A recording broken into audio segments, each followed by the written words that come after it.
ప్రత్యేకంగా వ్యాపారులకు సంబంధించి ఒక వ్యవస్థ ఉంది. ఆ వ్యవస్థ దీన్ని మేనేజ్ చేస్తుంది అన్నటువంటిది కనిపిస్తుంది. సో ప్రభుత్వ భాగస్వామ్యంతో ఉంటే గనక, లేకపోతే గతంలో మనకి నిత్యావసర వస్తువులు ఇచ్చేవారు, మనకి రేషన్ కార్డు మీద ఇచ్చినటువంటి ఆ పంపిణీలో. కానీ ఇప్పుడు అలాంటి ఏం లేవు. సో ఇక్కడ చాలా వరకు ఇబ్బంది పడుతున్నటువంటి పామాయిల్ రేట్లు కానీ, లేకపోతే నిత్యావసరాలు భారీ స్థాయిలో పెరుగుతున్న ధరల నియంత్రణ అసలు ఎంత స్థాయిలో పెరుగుతుంది, ఏ రోజు పెరుగుతుందో ఉన్నటువంటి పరిస్థితి. అంటే ఒక రోజులోనే రాత్రికి రాత్రి మారిపోతున్నటువంటి పరిస్థితి. ప్రత్యేకంగా ఒక రీజన్ అంటూ ఎక్కడ కనిపించదు. సో దానికి సంబంధించి మీ పరంగా చెప్పాలంటే ఏం చెప్తారు? అంటే ఇంత అనుభవంతో చాలా సందర్భాల్లో మనం చూసుంటాం, వినే ఉంటాం ప్రతిరోజు వార్తల్లో. ఇప్పుడు రాజశేఖర్ గారే కదా మీరు? ఎస్ సార్, చెప్పండి. రాజశేఖర్ గారు ఇప్పుడు అక్కడ రాళ్ళు ఉన్నారు, శివలాల్ యాదవ్ గారు ఉన్నారు. సరే, వాళ్ళు మీరు శివలాల్ యాదవ్ గారు మీరేం బుద్ధాలు దాడుకోవాల్సిన అవసరం లేదు. జరుగుతున్నది ఏంటంటే ఇవాళ ఈ ఎక్కువ ఇప్పుడు మనం ఈ మధ్యన ఈ కొన్ని రోజుల జరుగుతున్న ఈ ధరల పెరుగుదల చూస్తే, ధరల పెరుగుదల ఎక్కువ కూరగాయలు, పండ్లు, తర్వాత మిగతా నశ్వర వస్తువులు అంటారు, తొందరగా పాడయ్యే వస్తువుల ధరలు బాగా పెరుగుతున్నాయి. దీనికి కారణం ఏంటంటే ఈ మధ్యన విపరీతమైన వర్షాలు పడడంతో ఈ కూరగాయల పంటలన్నీ కూడా దెబ్బతిని సప్లై దెబ్బతిన్నది. మేము నిన్ననే లింగపల్లి నేను కూరగాయలు చేసినప్పుడు అడిగితే, ఎందుకంటే మాకు లోడ్స్ తక్కువైనాయి, మొన్నటి వర్షాలతోని ఆకుకూరలు దెబ్బతిన్నాయి, మిగతా కూరగాయల పంటలు కూడా దెబ్బతిన్నాయి, ఇంకొక 15-20 రోజుల తర్వాత ఈ పరిస్థితి మళ్ళీ ఇది నార్మల్ అవుతుంది వస్తుంది, కానీ మొన్నటి వర్షాలతో దెబ్బతిన్నదని మార్కెట్లో చెప్పడం జరిగింది. ఒకటి కాబట్టి మొన్న ప్రకృతిలో అధిక వర్షాలు పడడం వల్ల కొంత పంటలు దెబ్బతిన్నది ఒకటి. కానీ రెండోది ఏంటంటే ఈ మధ్యన నేను చూసింది ఏంటంటే బియ్యం ధర విపరీతంగా పెరుగుతున్నది. 20 కిలోల బియ్యం బస్తాకు 16 నుంచి 1700, అంటే మంచి బియ్యం అయితే 16 నుంచి 1700 రూపాయలు. అట్లాగే మీరు ఇంతకుముందు పామాయిల్ అంటున్నారు కదా, పామాయిల్ ధర పెరగడానికి కారణం ఏంటంటే పామాయిల్ అనేది మన భారతదేశంలో ఉత్పత్తి కాదు. మనం క్రూడ్ ఆయిల్, పెట్రోల్, డీజిల్ ఎంత దిగుమతి చేసుకుంటామో ఈ పామాయిల్ కూడా మనకు మలేషియా, ఇండోనేషియా, వేరే దేశాల నుంచి పెద్ద తీసుకుంటాం. అక్కడ రేట్లు పెరిగినాయి కాబట్టి ఇక్కడ కూడా రేట్లు పెరుగుతున్నాయి. మనకి ఇక్కడ పండే అవకాశం లేదు. ఇప్పుడు గవర్నమెంట్స్ అన్ని కూడా ఎంకరేజ్ చేస్తున్నాయి, ఫామ్ ఆయిల్ పెట్టండి, ఫామ్ ఆయిల్ పెట్టండి. కాబట్టి ఒకటేంటంటే ఇవి కొంత ఈ మధ్యన పడిన అధిక వర్షాల వలన సీజనల్ వేరియేషన్ అంటారు. నిన్న ఇవాళ అన్ని పేపర్లలో కూడా ఒకసారి మీరు రామ్మోహన్ గారు, శివలాల్ గారు, మీరు పేపర్లో చూడండి, హిందూ కానీ టైమ్స్ ఆఫ్ ఇండియాలో కానీ వాళ్ళు ఇచ్చారు. ఉత్పత్తి అయిన అంటే ఒక రైతు ఒక పంట పండిస్తే, ఉదాహరణకు టమాటా తీసుకుంటే, టమాటా ఒకవేళ మనం కొనుగోలుదారైన మనం ₹1 ఇచ్చి కొంటే రైతుకి ఎంత పోతున్నది అంటే 33 పైసలే పోతున్నది. ఏవైతే ట్రేడర్ అంటే ఏది వ్యవసాయం అక్కడ పొలం నుంచి కొనుక్కొచ్చి మార్కెట్కి తీసుకొస్తాడో, హోల్సేల్ మార్కెట్కు ఆయనకు 20% వస్తున్నది. హోల్సేల్ ట్రేడర్కు 15% పైన ఉన్నది. రీటైల్ ట్రేడర్ అంటే ఈ ముగ్గురు కలిసి 67% వాళ్ళకి పోతున్నది. ఇవాళకు ట్రేడ్, హోల్సేలర్, రీటైలర్. కానీ ఉత్పత్తిదారైన వ్యవసాయదారులకు మాత్రం 33% మాత్రమే వస్తున్నది పంటలో. ఇది ఒక వ్యవస్థ. బాబు రైతులు పండించిన, ఇప్పుడు మీరు చూపెడుతున్న కూరగాయల రేట్లు అన్ని కూడా 30-35% కన్నా ఎక్కువ ఎవరైతే రైతులు ఉన్నారో పండించిన వాళ్ళకి పోతలేదు. ఎవరైతే మనం అంతిమంగా కొంటున్నాం, ఇప్పుడు మార్కెట్ పోయి కొంటే మనం ఒక ఉదాహరణకు టమాటా ₹40 పెట్టుకుంటే నేను అనుకుంటే బహుశా 33% అంటే ఆయనకు ఒక 7, 8, 9, ₹10 కూడా పోయే పరిస్థితి లేదు. ₹10 పోతాయి.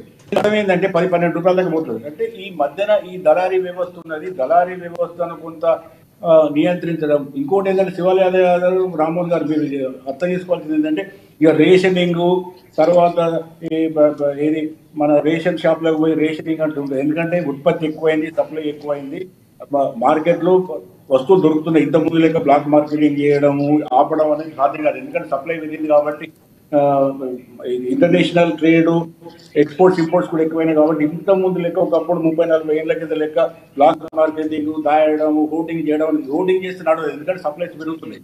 అయితే ఇప్పుడు ఒకటి ఏంటంటే ప్రభుత్వం చేయాల్సిన బాధ్యత ఏంటంటే ఈ వ్యవస్థను స్ట్రీమ్ లైన్ చేసి, మధ్య దళారీ వ్యవస్థను తక్కువ చేసి, రెగ్యులేటెడ్ మార్కెట్స్ అంటే ఇప్పుడు రైతు బజార్ అటువంటి, లేకపోతే ఇంకా మంచి వ్యవస్థ ఏమైనా ఉంటే అది పెట్టి ట్రాన్స్పోర్ట్ను కొద్దిగా ఇంప్రూవ్ చేయగలిగి ఇవన్నీ కొంత సాయం చేయగలిగితే ఉత్పత్తిదారునికి లాభం అవుతుంది, కొనే వాళ్ళకు లాభం అవుతుంది. అంటే కొనే వాళ్ళు నష్టపోతున్నారు, ఉత్పత్తిదారు నష్టపోతున్నారు, అంటే రైతు నష్టపోతున్నాడు, వినియోగదారు నష్టపోతున్నాడు.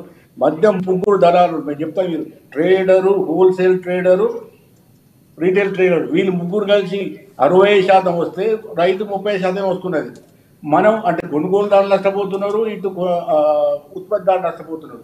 ఈ వ్యవస్థను ఒకవేళ ఇది ఇది ఇది ప్రభుత్వాలకు అతీతం. ఇక్కడ తెలుగుదేశం ఉందా, లేకపోతే అంతకుముందు కాంగ్రెస్ ఉన్నదా, మళ్ళీ ఇప్పుడు కాంగ్రెస్ వచ్చిందా, తర్వాత టీఆర్ఎస్ వచ్చిందా, పోయి మళ్ళీ ఇవన్నీ ఈ రాజకీయ పార్టీలు ఈ ప్రభుత్వాలు కాదు. ఇది ఒక వ్యవస్థ. ఈ వ్యవస్థను ఏదో ఒక విధంగా ఈ మధ్యధనాన్ని వ్యవస్థ నుంచి కాపాడగలిగితే అటు రైతులకు ఇటు వినియోగదారులకు కూడా లాభం అవుతుంది.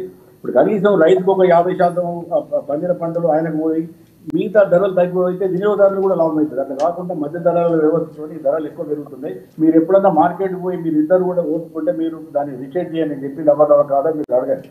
మార్కెట్ ఉత్పత్తి ధరానికి ఎంత వస్తున్నది. కానీ ఒకటి పాపిరెడ్డి గారు ఒకటి ఒక సామాన్యుల ప్రశ్నగా ఒక సామాన్య నుంచి అడుగుతున్న ప్రశ్న నేను అడుగుతున్నాను. అంటే రేట్లు ధరను ఎవరు నిర్ణయిస్తారు? ఈరోజు ఇంత ఉన్నటువంటి రేటు రేపటికి అంత పెరగడానికి ఎవరు నిర్ణయిస్తారు అనేది సామాన్యులకు ఉన్నటువంటి ఒక అతిపెద్ద క్వశ్చన్. ఇప్పుడు దీనిలో నేను చెప్తా, కొన్ని వస్తువులకు ఈ ఈ ఏదైతే ఏమంటే నశ్వర వస్తువులు అంటారు. ఉదాహరణకు కూరగాయలు, పండ్లు, ఇటువంటి ఏమైతే అంటే అవి ఒక రోజు నిల్వలు ఎక్కువ ఉండవు. ఉదాహరణకు రైతుకు టమాటా కొనుక్కొని కోసుకొని మార్కెట్కి అమ్మడానికి వచ్చిండు.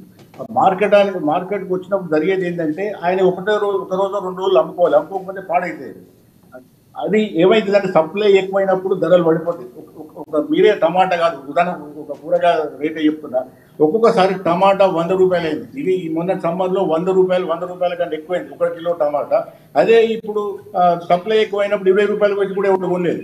అంటే ఇది ఏంటంటే సీజనల్ వేరియేషన్ అంటారు. నేను చెప్పేది ఏంటంటే ఇక్కడ ఈ వ్యవసాయ ఉత్పత్తులు ఎక్కువ నశ్వర వస్తువులు అంటారు. అంటే తొందరగా నశించిపోయే ఈ పంటలు ఏవైతే ఉంటాయో ఆ పంటలలో ఏమవుతుందంటే సప్లై తక్కువ ఉన్నప్పుడు విపరీతంగా ధరలు పెరుగుతాయి, వినియోగదారులకు కష్టమవుతుంది. సప్లై కొద్దిగా ఎక్కువైనా కూడా ఉత్పత్తిదారులు అంటే రైతులు ఎక్కువ మార్కెట్కి వస్తుంది కాబట్టి వాళ్ళకి సరైన ధరలు రావు. కాబట్టి ప్రభుత్వం చేయాల్సింది ఏంటంటే, ఒకవేళ నిజంగానే రైతు ప్రభుత్వాలు మేము గొప్ప ప్రభుత్వాలు అనుకుంటే కోల్డ్ స్టోరేజ్ పెట్టచ్చు. స్టోరేజ్ పెట్టి ఈ నశ్వర వస్తువులు అంటే ఈ కూరగాయలు కానీ, పండ్లు కానీ, ఉదాహరణకు చేపలు, లేకపోతే ఈ చికెన్, మటన్, ఇటువంటి పాడు కాకుండా కోల్డ్ స్టోరేజ్ వ్యవస్థ పెట్టి ఒక 5-6 రోజులైనా కూడా పాడు కాకుండా ఆపగలిగితే ఈ రేట్స్ ఇంత పెరిగాయి. సప్లై ఎక్కువైనప్పుడు ఘోరంగా ధరలు పడిపోతాయి. కొద్దిగా సప్లై తక్కువైనా కూడా రేట్లు పెరుగుతాయి. ఈ వ్యవస్థ ఏంటంటే ఈ నశ్వర వస్తువులకు మార్కెట్ అన్నది సరిగ్గా ఉండదు. అంటే స్థిరంగా ఉండదు. సప్లై డిమాండ్ బాగా మారుతుంటుంది. కాబట్టి ఈ కోల్డ్ స్టోరేజ్ లేకపోతే ప్రభుత్వం పెద్ద ఎత్తున వచ్చి వాళ్ళని ఆదుకొని ఒక వ్యవస్థ తయారు చేస్తే కోల్డ్ స్టోరేజ్ పెద్ద ఎత్తున ఉంటే అది 10 రోజుల వరకు కూడా అలా పెట్టుకోవచ్చు. కాబట్టి వస్తువులు పాడు కావు.